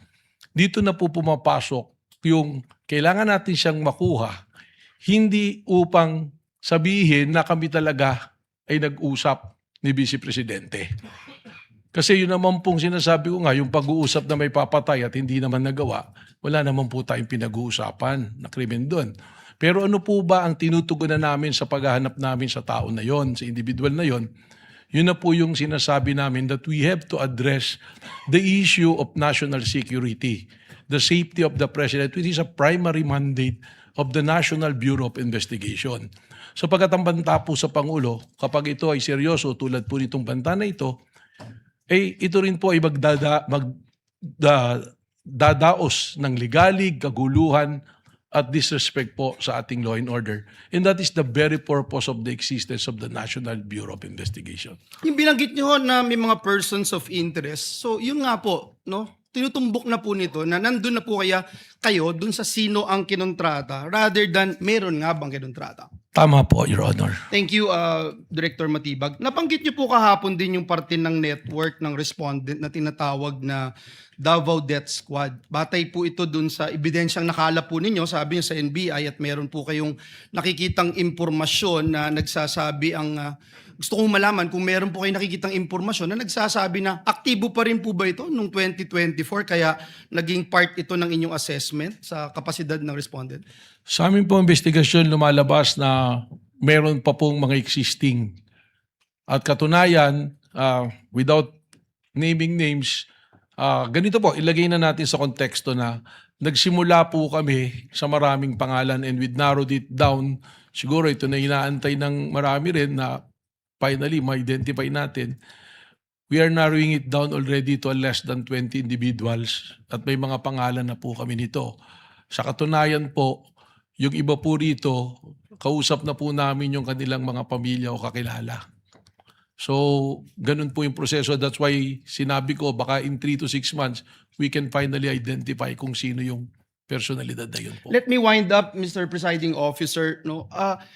In relation again to the Davao Death Squad that we were talking about, aktibo pa po ba sila noong 204? Aktibo pa rin po ba sila sa kasalukuyan sa inyong nagpapatuloy na investigasyon? Tinatanong po natin ito, Ginoong Pangulo, para malaman natin kung yung ginamit po ng National Bureau of Investigation ay base lamang dun sa historical background na binabanggit po kahapon o meron po na nakalap na mga bagong impormasyon ang NBI na hiwalay na impormasyon tungkol po dito? Well, again, kanina po tinanong po ng kagalang-galang Senator Erwin Tulfo, we are not limiting it to the Davao Death Squad. Sabi ko nga po, meron pong mga aktibo pa sa serbisyo na men in uniforms at kasama rin po dito ang Vice President Sara Security Group po.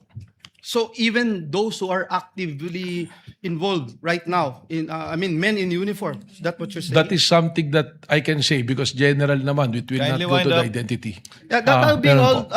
Mr. Presiding Officer. Thank you, Director Salamat Matibag. po. Salamat po. Thank you, Senator Judge Villanueva. Senator Judge Aquino is recognized. You may proceed, sir, when you're ready. You have 2 minutes. Maraming salamat, Mr. Presiding Officer.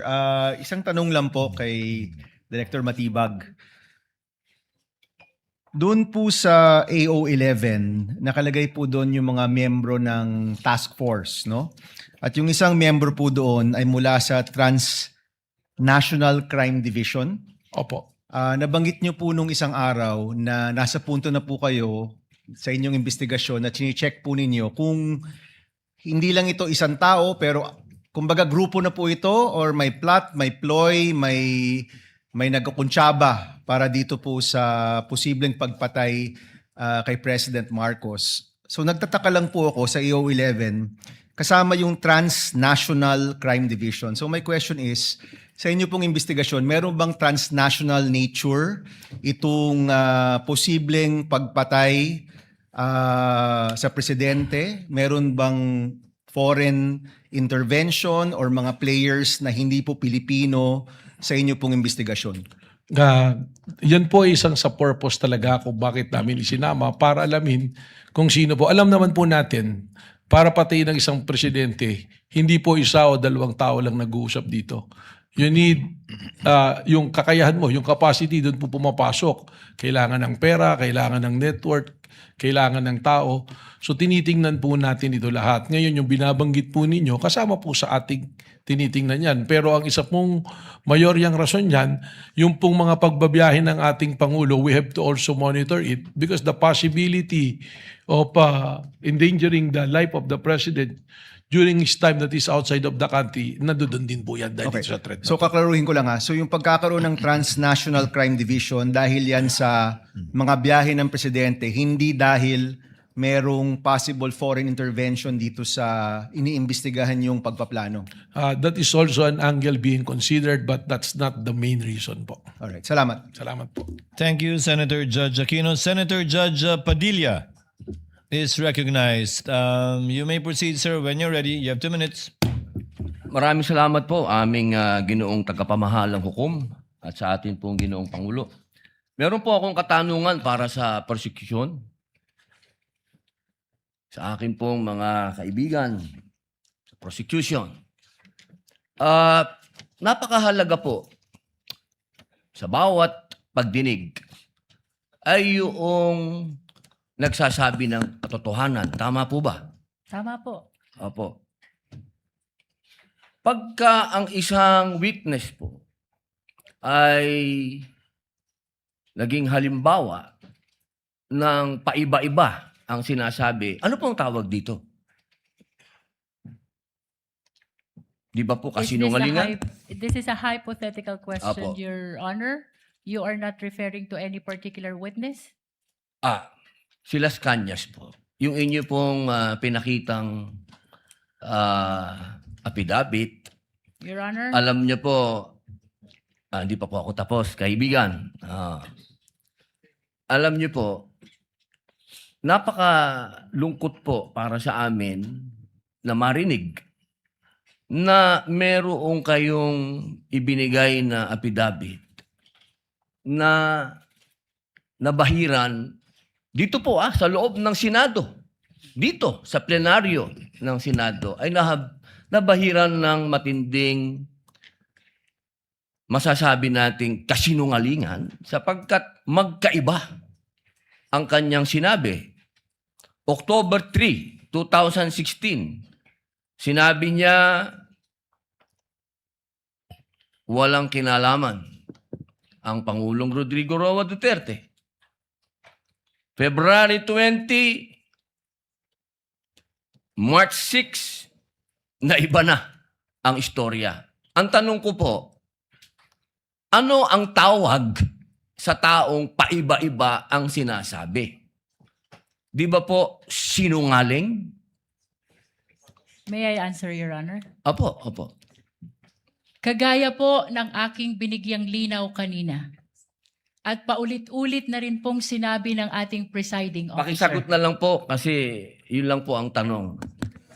Tama po ba o mali na tawaging sinungaling ang taong iba-iba ang sinasabi? I'm sorry, Your Honor, but I need to qualify my answer. Mr. Presiding Officer, isang simpleng tanong lang po. The lead prosecutor may agree or disagree or state a different characterization. I can state a different characterization if I'm asked by the good Senator Judge. You may disagree or agree with the Your statement Honor. of the Honorable Senator Judge Padilla. Feel free to say no or yes, Counsel. Kagalang-galang ng mga senator judges at sa atin pong mga nanonood na kababayan. Dahil binanggit po ng kagalang-galang na Senador Robin Padilla ang pangalan at ang affidavit ni Arturo Las Cañas, nais ko pong linawin ang kanina ko pong manifestasyon. Ito po ay ipresenta sa impeachment court bilang bahagi ng Presiding testimonya Officer, ng witness. hindi pa din po sinasagot ang Lead prosecutor, the response, it's not responsive to the question of Senator Judge Padilla. Allow me to, if the good Senator Judge will allow the presiding officer, pwede ba nating sabihin, lead prosecutor, na ang testigong pabago-bago ang kanyang testimonya sa magkakaibang petsa o araw o panahon ay isang testigong hindi maaasahan. Without particular reference to Arturo Las Sa Cañas, pangkalahatan, I agree with you, Honorable Presiding Officer. Posible nagsisinungaling siya sa isa, nagsasabi ng totoo sa isa, o nagsisinungaling sa isa, nagsasabi ng totoo sa isa, hindi na natin malalaman yun. Tama po ba yan? Without particular reference to Arturo Las Cañas, I agree with you, Honorable Presiding Officer. Thank you. Maraming salamat po, aming ginoong You may proceed, tagapamahalang Senator hukom. Judge Padilla. Opo. Kasi po, katulad po ng sinabi ng aming Senator Judge, 10,000 hours, Pampilo Lacson, napakaliwanag po ng sinabi niya. At kami din po dito, ako po mismo ay gumawa din ng panukala na dapat yung mga nagsisinungaling dito, yung mga paiba-iba ng testimony na nagiging aming mga witness, ay dagdagan dapat ang sintensya ng perjury. Kailangan amendahan ang batas na yan. Ngayon, bilang pakiusap po sa inyo, sa prosecution, pwede po ba na sana ay maiwasan natin ang pagbibigay ng witness na may kasong perjury? Hindi na po ito si Las Cañas. Ang sinasabi ko po ay yung dalawang mahal nating witness, si Attorney Jeremy Lotok at si NBI Agent Talilong, na sa mga oras na ito ay may kasong hinaharap na perjury. Pwede po bang iwasan natin na may mga ganito tayong witness para ang nasasakdal po kasi dito ay ibinoto ng 32 million na tao.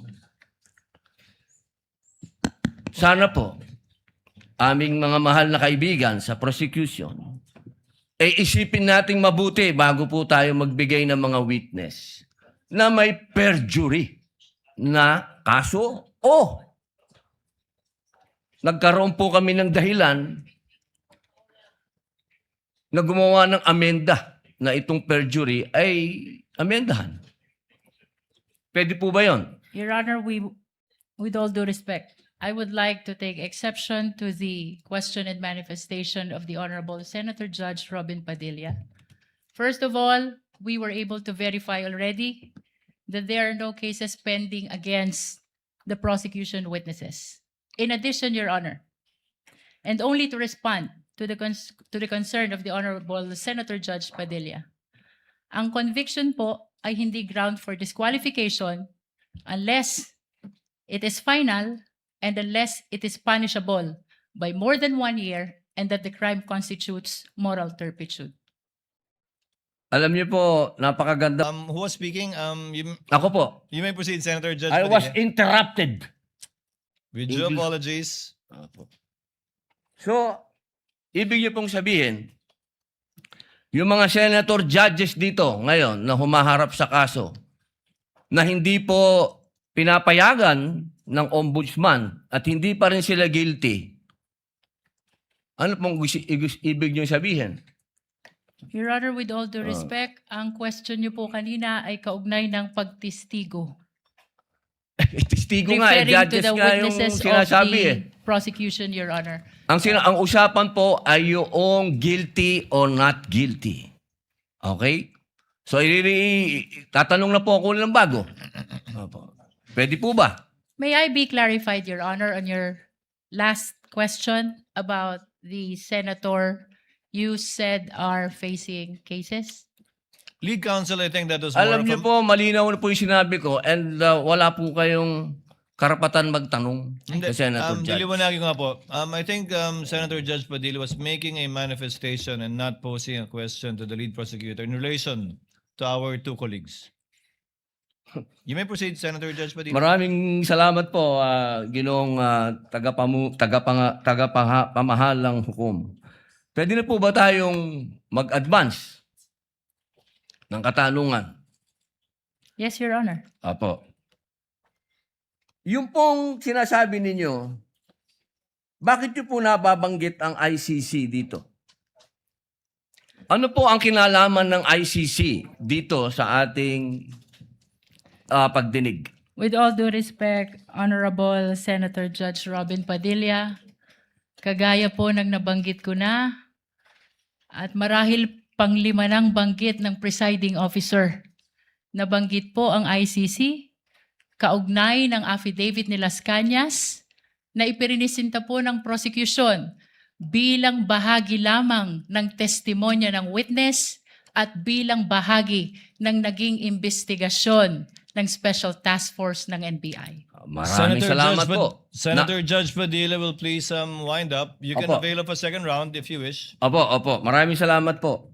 So, ibig pong sabihin, malinaw, na kanina sinabi natin What na is the hindi pleasure siya... of with the permission of Senator Judge and indulgence of Senator Judge Padilla, what is the pleasure of Senator Judge Rafi Tulfo? Walang mic. Kay Senator Padilla. Bakit pag sa kabila pinapayagan sila 5-10 minutes, bakit pag sa amin, sa majority, kinakat agad ni remind pagdating ng 2 minutes? I think nakakalata na kami. So dapat pag sinabing 2 minutes, 2 minutes. Pag sa amin sa majority, pag 2 minutes, pinipindot nito. 2-3 beses. Totoo yan. Pero pag sa minority, umaabot na ng 5 minutes, 10 minutes. At meron akong record yan.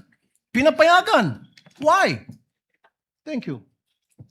The comments of Senator Judge Rafi Tulfo is recognized. However, the chair would like to point out that in the impeachment court, there is no majority nor minority. We are all senator judges. And Senator Lacson earlier requested also an additional time to finish his point, which the chair allowed. That's why the chair reminded Senator Judge Padilla to wind up because his time already lapsed. Kaya nga, Mr. Presiding Officer, I'm sorry, I do have a lot of respect in you. Yung sa akin lang, kahit na sino senador, kapag dating na ng 2 minutes, pinipindutan ng bell eh. Ako ilang beses na ako napindutan ng bell. Nakakairita eh. Samantalang yung iba, hindi pinipindutan ng bell, umabot pa ng 5 minutes. I'm not referring to anybody here now. Yun lang yun eh. Kaya nga kuminsan, binubulungan ko na nun dyan eh. Oy, pindutin mo na yung bell. Para naman makapagsalita yung iba. Yun lang po. Wala na akong tinutukoy dito. Dapat maging fair tayo yung sa nagpipindot ng bell. Pag sinabing 2 minutes regardless kahit na sinong senador yan. Thank you.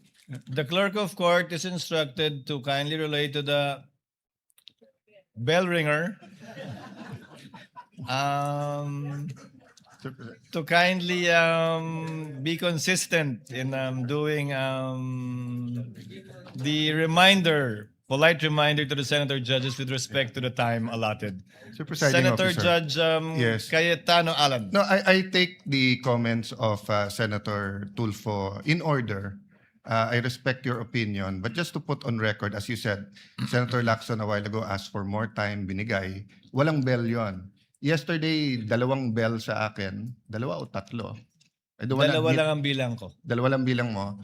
And maybe the solution is that after the first, isang bell na lang, pero kasi from the start of the impeachment trial, we asked the presiding officer at sabi mo nga, liberality, because then if we can't ask questions, baka magkaroon ng motion or mas lalong tatagal.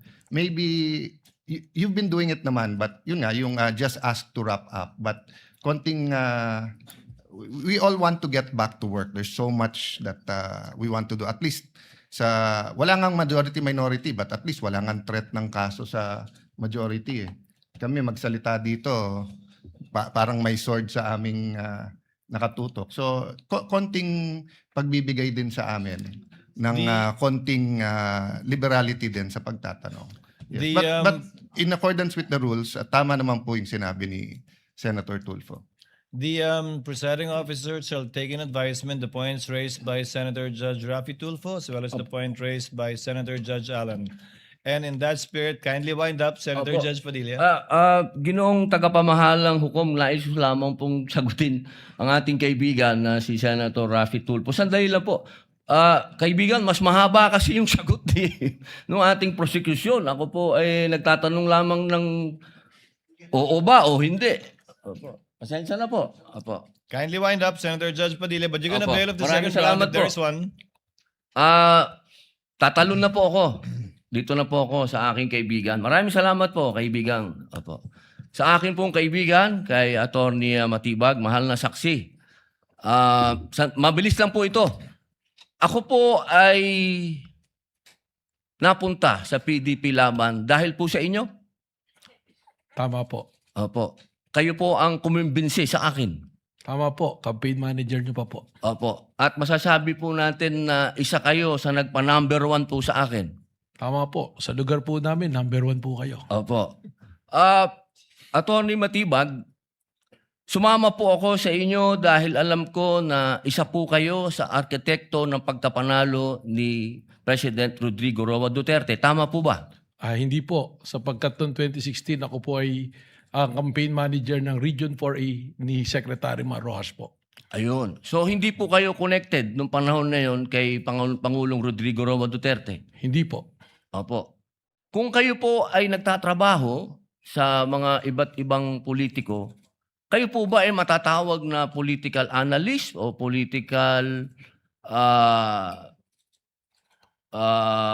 ano pang tawag po doon? Yung mga nagsasagawa, nagpapatakbo ng politika ng bawat politiko? Well, maaari pong matawag na tayo ay tumutulong sa ating pinaniniwalaan na kung sino po ang dapat manungkulan sa ating bayan. Opo. Ibig po sabihin, pwede po kayong gumawa ng isang kandidato at manalo? Makatulong lang po. Sapagkat ang paniwala ko po, hindi naman po isang tao, lalo na ako, ang magpapanalo ng isang kandidato. Opo. So ngayon po, masasabi po natin na pwede po kayong magtrabaho bilang isang political operator? Ano po bang konteksto ng political operator? Ang ibig ko po sabihin, ako po ay nasasama sa isang political party noon. So tumutulong po tayong maipanalo ang isang kandidato ng political party. Opo.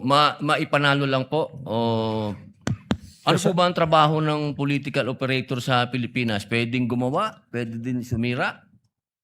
Well, ang political operator to be successful, kailangan po yung kanyang sasamahan ay magtagumpay ang kanya pong laban at advokasya.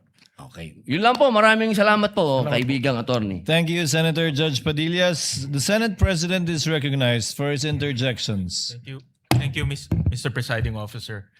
Tutuloy ko lang po yung mga katanungan ng mga kasamahan natin kanina. Mr. Witness, yung babalikan ko po yung persons of interest. Itong persons of interest, ito yung nakausap niyong actual killer? Yung persons of interest po can be characterized na merong nakausap.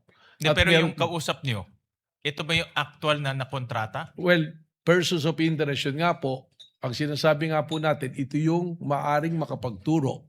Hindi pa po natin nakausap ito lahat. Ang sinasabi ko po kanina, dun sa atin pong mga nakilala, meron na pong mga pamilya na gustong makipag-usap sa atin at magbigay ng impormasyon. Katunayan, nakakausap na po. So hindi ito yung actual na nakontrata? Yun po yung dumadaan pa po sa proseso ng aming pong pag-iimbestiga. Gusto ko lang by process of elimination, yung nakausap nyo is hindi pa actual na nakontrata? Hindi po natin masiguro doon po sa natitirang numero kung ang isa doon ay siya talaga ang actual na nakontrata or grupo po. Yung ibang, nasabi niyo may iba rin ba kayong nakakausap pa? Tama po. Yung iba naman ay makakapagturo kung sino yung nakontrata. Tama po, Your Honor. Tama. At itong mga taong makakapagturo, ano po yung mga ebidensya na pwede niyong sabihin na credible itong mga taong to?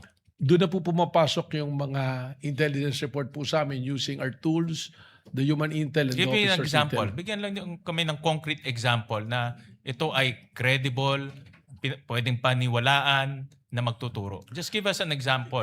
Yung ginagamit po namin dito na human intel ay yung mga dati na rin po naming informants na nasa ground po na nakakakuha po ng mga intelligence na ipinapasa po sa amin. So base ito sa human intelligence. Human intel po, tama. Pero pwede ring mangyari na itong person of interest wala ring kalalabasan. Posible po yun. Nangyayari po yan sa mga kaso po na... So yung nasabi nyo kahapong 3 to 6 months, pwede rin after 6 months, 0. Walang kalalabasan. That is a possibility, pero gaya nga ng sabi ko, because we were able to narrow down the numbers at meron pong strong indication right now, kasama na nga po yung hangarin ng mga pamilya nitong mga taong nakausap na tinitingnan natin, eh dito po namin ibinabase na mukhang lalabas po ang positibong resulta po. So in other words, yung probability, mataas. Mataas po. Gaano kataas? Bigyan nyo kami ng more or less lang in Siguro your own po opinion. from the scale of 1 to 10, dadun po tayo ngayon sa 6 to 7 po. 6 to 7 na merong kalalabasan na magtuturong may nakontrata. Tama po. Oh. Babalikan ko lang yung statement nyo na nakakausap nyo parati yung na-mention nyo yung Vice President Security Group. Tama Kasama ba? po yun sa isinama natin na pag-aaral po, pag-imbestiga. Correct. Kasama ba sila sa persons of interest itong Vice President Security Group? Meron Kasi pong... nabanggit nyo kahapon na madali silang tawagin, nandun lahat. No? Kasama ba sila dito sa persons of interest ninyo? Well, Kung pwede nyong sabihin, I know you're investigating, kung pwede lang sabihin, actually, meron pong personalidad na kasama ron. merong kasama doon. But naintindihan ko na itong VP Security Group is also members of the government. Yun nga po yung sinasabi ko that there are, actually, doon po sa aming na-narrow down, there are many uniform who is in active service. Na pwede rin palitan ng executive at any given time. Tama? Tama po. So paano, kung pwede silang palitan, paano sila nagiging persons of interest na merong potentially manggaling sa kanila itong pagkokontrata? Yun po yung precisely the reason na ayaw po natin na yung term na tinatawag na masunog yung atin pong lead na kinukuha. Baka po maka-apekto pag nagkaroon po ng mga sudden po na galawan. So right now, yung tao po nating sinusundan at para madali rin po sa aming pag-monitor and surveillance, mas maigi po na nakapirmis po. Sige. Maraming salamat, Ginong. Salamat Thank po. you, Mr. Presiding Officer. Senator Judge Pangilinan is recognized for his interjections. Thereafter, Senator Judge Go. Thereafter, Senator Judge Ontiveros. Senator Judge Pangilinan, you have 2 minutes. You may proceed when you're ready, sir. Maraming salamat, Mr. Presiding Officer. Ginoong witness, nabanggit ng ilang testigo bago sa yon, no, si Attorney Lotok, na in so many words, above his pay grade yung usapin ng interagency coordination. At sabi pa niya, maaring ang direktor mismo, former director or current director, ang makapagsasabi niyan. Nung sinabi niyong merong security threat na national security threat, nakipag-ugnayan ba ang NBI sa iba pang mga ahensya ng pamahalaan Meron para pag-usapan ito? Meron po kaming tuloy-tuloy na ugnayan.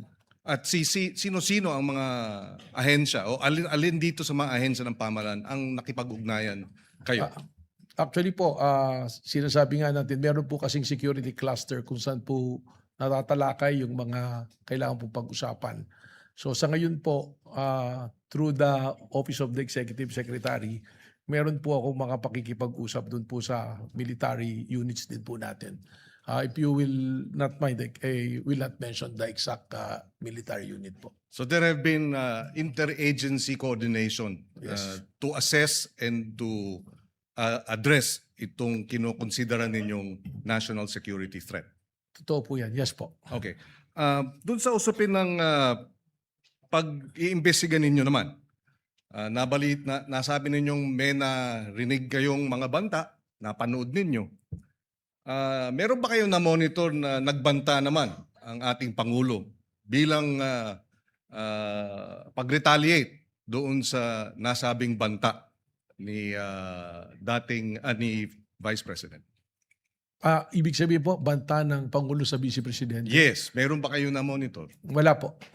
Kung meron man, hypothetically, tama ba yun?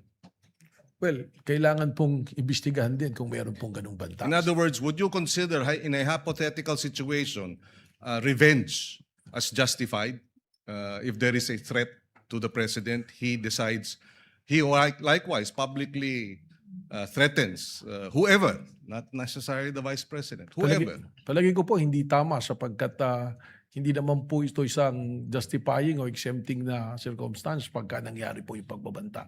Lalong-lalo na po kung mataas na opisyal, hindi po pwedeng maging batayan ng kanyang paghihiganti para magbanta po. So ang paghihiganti, self-defense ba yun? Hindi po. Hindi.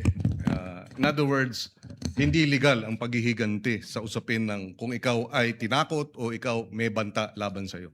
Hindi po. Or kung ikaw ay, when is it allowed? When is self-defense a valid, how do you call it, assertion to allow for non-liability for a crime? Kailan? Nakabalangkas po yan sa revised penal code, kaya lang hindi ko po kabisado, pero kung meron po talagang yung talaga actual na ang isa pong malinaw, nangyayari na at kailangan mo iligtas ang buhay, karangalan at property po ng ibang tao at lalong-lalo ng mga kamag-anak mo or kaibigan, doon po pumapasok yung self-defense na valid. May mga po siya, elemento po. So, just to wrap up, so ang banta ng Pangulo, hypothetically, ay hindi tama. Hindi po tama. Yan po ay magbabiolate kung hindi man po sa batas na umiiral na kodigo penal, doon po sa konstitusyon bilang isang Pangulo ka, meron ka pong katungkulan na igalang ang batas, igalang ang konstitusyon at maging parehas po sa ibang tao po. Okay. Maraming salamat.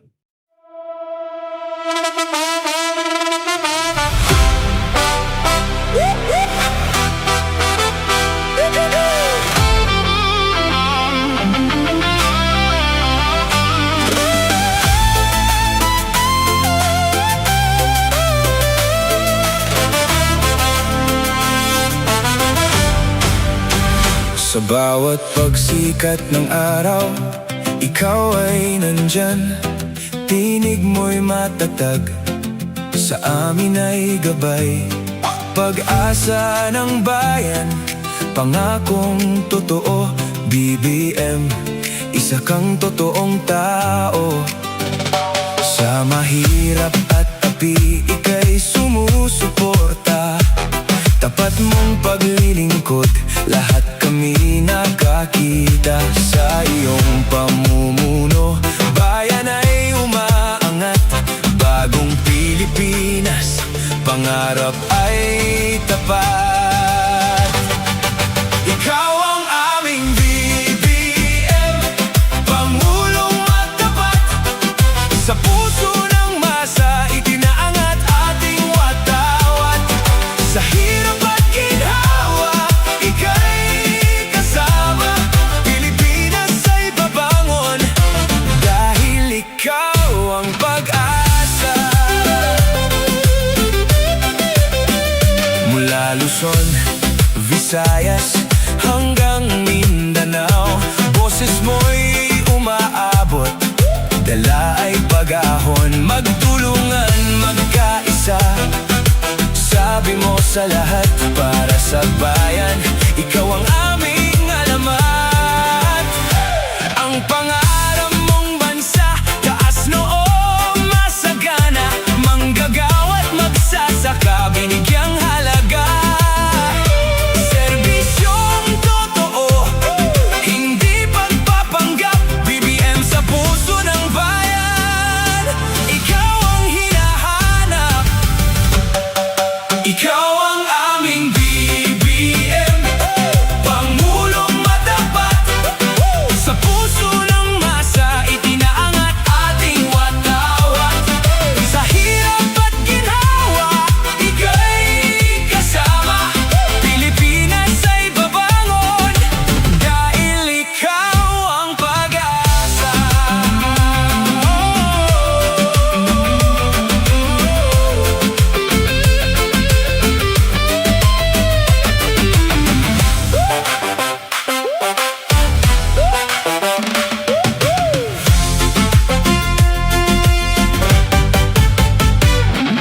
sabay nating kamtin, tapat at matulungin. Ikaw ang tunay, BBM, sa puso ng bayan. Ikaw ay buhay.